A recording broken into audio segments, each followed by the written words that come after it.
So we have our three methods in Java, and you didn't know that in Java code, being right sucks is in the Java code. It's not just Bart Simpson. No, it isn't. But with a void method, all it does is it says being right sucks because nothing goes in, nothing goes out, right? So it's a really clear diagram. Well, now we can change it with a parameter. We can put 5 into the little hopper, which I just love these little drawings. They're so simple, but that's exactly what you do.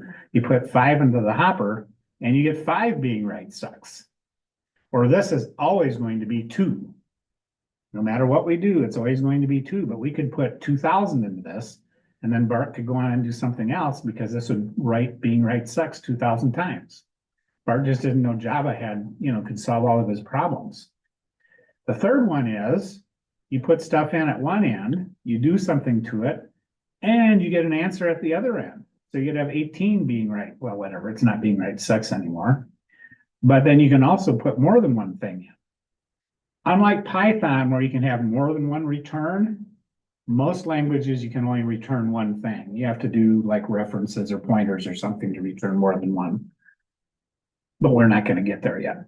So in most languages, we're just going to have one thing that returns. So far, so good, Andy? So far. Make sense? Now, if somebody makes you write stuff on the board, you know how to do it. Right? Which I don't have. Oh, I used to have a whiteboard, but I don't anymore because we don't do anything.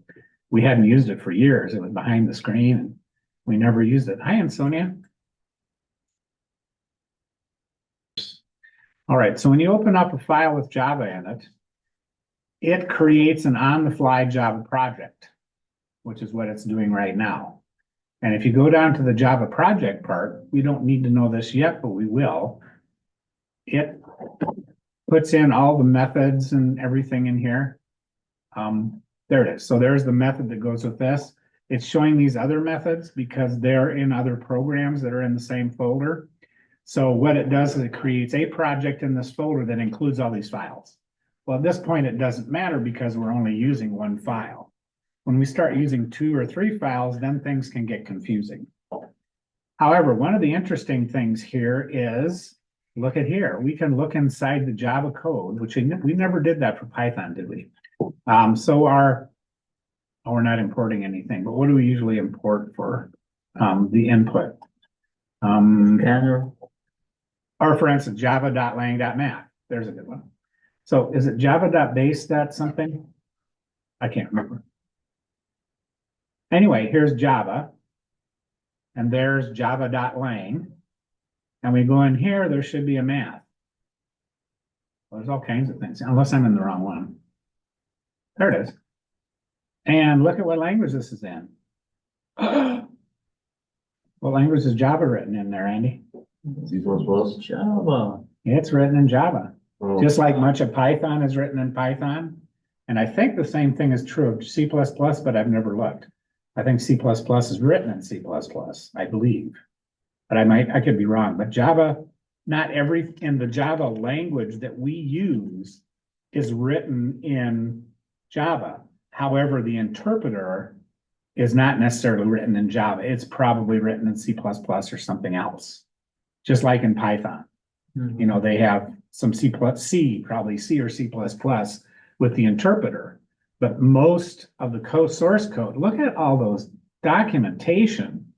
Yeah. See, when I'm saying I like things documented and then I look at the source code of like a language, look at all that stuff. Yeah, we're at the point where we have radians to degrees constant, degrees to radians. Yeah, this would be those are the static constants in a math library. That all makes sense. Here we can return a cosine of something. Yeah. I don't know what intrinsic candidate means.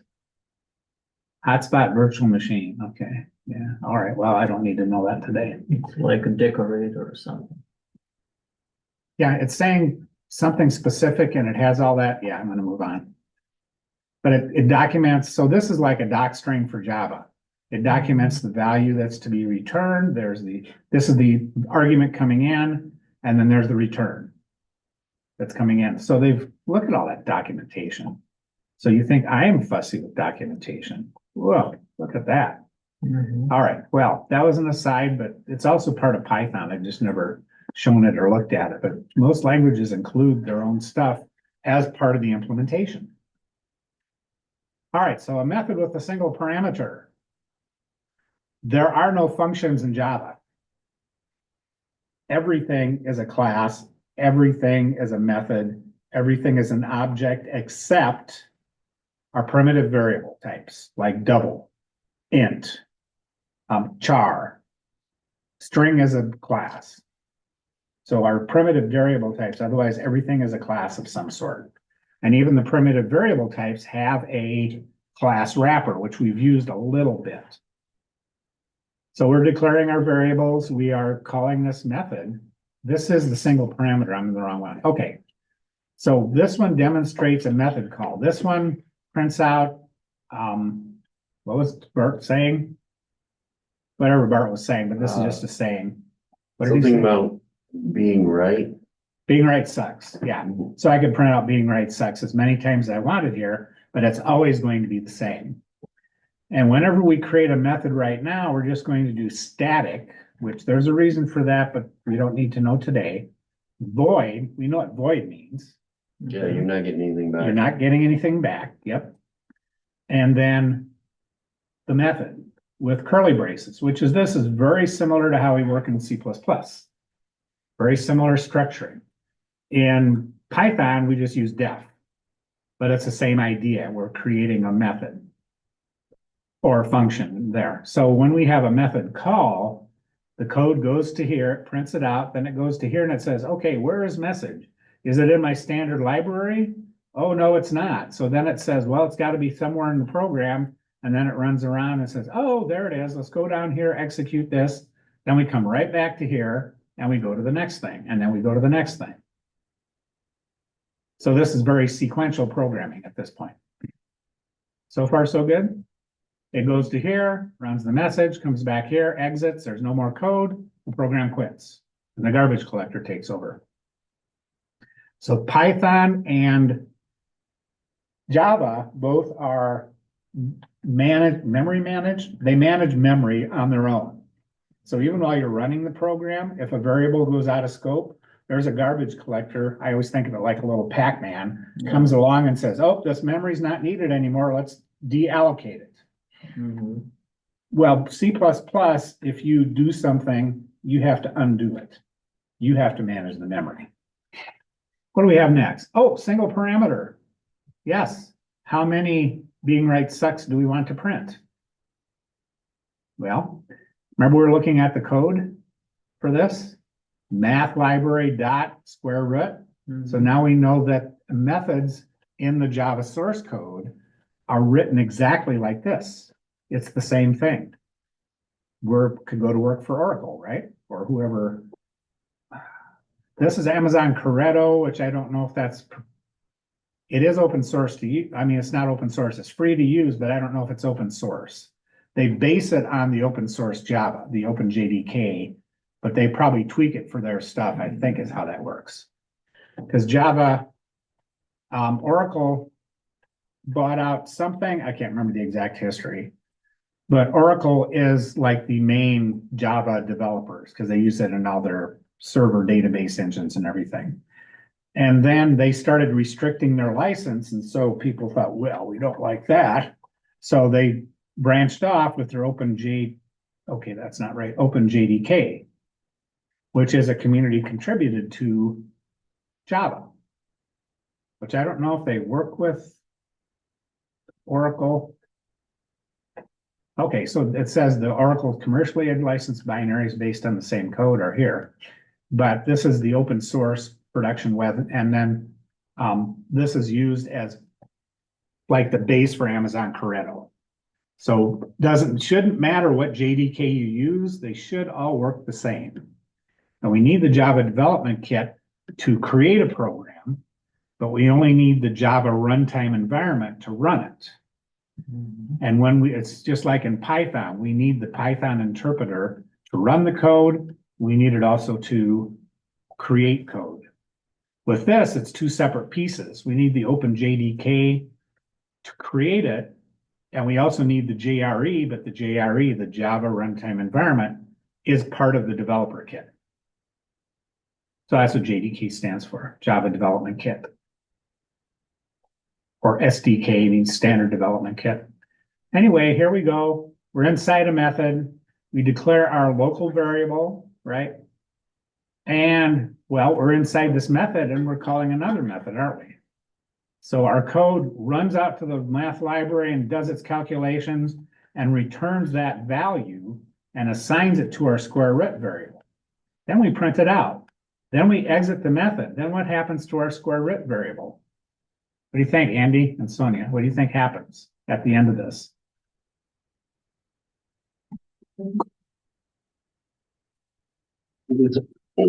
Gets erased. It gets eaten up by the garbage collector. I think Pac-Man is a good way to think about it, or Pac-Woman or whatever, because that's what it does. It's running and it says, "Oh, this isn't needed anymore. Let's munch that out, and we can use that memory space again." But yes, you're right. It's erased. It's not used. So just like Python, it also does the same thing. It has a little Pac-Man running around. Oh, it's out of scope. Let's eat him up, and we'll declare it again the next time. Otherwise, if you run this program, so here's a question. If you run this method 500 times and you don't have a Pac-Man eating up that memory allocation, what happens? Get a memory leakage. That's called a memory leak, yes, because you keep allocating memory and you end up using up all this memory that can't be used for anything else. And that's what it's called. As Mike said, it's called a memory leak. So if you have a poorly designed program, that can happen. And that's one of the issues with C++ is that you have to do that manually with C++, and not everybody codes properly, I guess might be the right term, and deallocates that memory, because you have to make your own Pac-Man in C++. So that's why the White House, that was that whole White House thing where they said you have to use memory safe languages. That's what they were recommended. And C++ is not memory safe. Although it's interesting by now, I would think they could make it memory safe, but then that's overhead too. And C++ is used to write very quick code for device drivers. So anyway, that's not necessarily beyond the scope of this class, but it is, because we should understand why we have different languages. Well, look at here. What are we doing here, Andy? We have a method, we're calling it with a parameter, right? We bring our parameter in. Our num value gets put into here. We run over to the math library, do our ceiling function. What does the ceiling function do? Or method? Sorry, method. There are no functions in Java. I don't know that method off the top of my head. Rounds a floating point to the nearest integer value up. So there's also one called floor, and that's I don't know if it's in C++, but it's in most other languages. You have a ceiling and a floor. You have round, which does, 5 and above and below 5. That's your normal rounding, but sometimes you just want to get the nearest integer above your float. Or you may want to get the nearest integer below your float, depending on what you're doing. So there's ceil and there's floor. And then we return this. We come back here. Oh, but what's happening here? We're not assigning this to another value. Do we have to assign it to another value? We'll use it, yeah. If we want to use it in a variable. But in effect, this, once the code is run and you come back, in effect, this has the value in it. But typically we do assign it to a variable and then print the variable. I don't know why I did it this way. I would assign that to another variable and then, I do that. Well, like this. Oh, I did it so that I could show the two different ways. I think this is preferable because it's clearer as to what's going on. It makes it easier to debug and figure out because I'm doing one thing here, I'm doing another thing there. So I'm doing one thing per line, which as far as the program running, it works the same either way. There's no speed benefit or anything else. But if you're looking at something and trying to find a problem, this makes it a lot easier to figure out, is the problem here or is it here?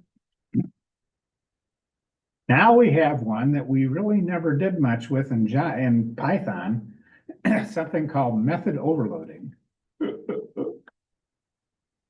So look at here. Get results, get results, get results. How can we have different amounts of parameters in the same method? How does that work?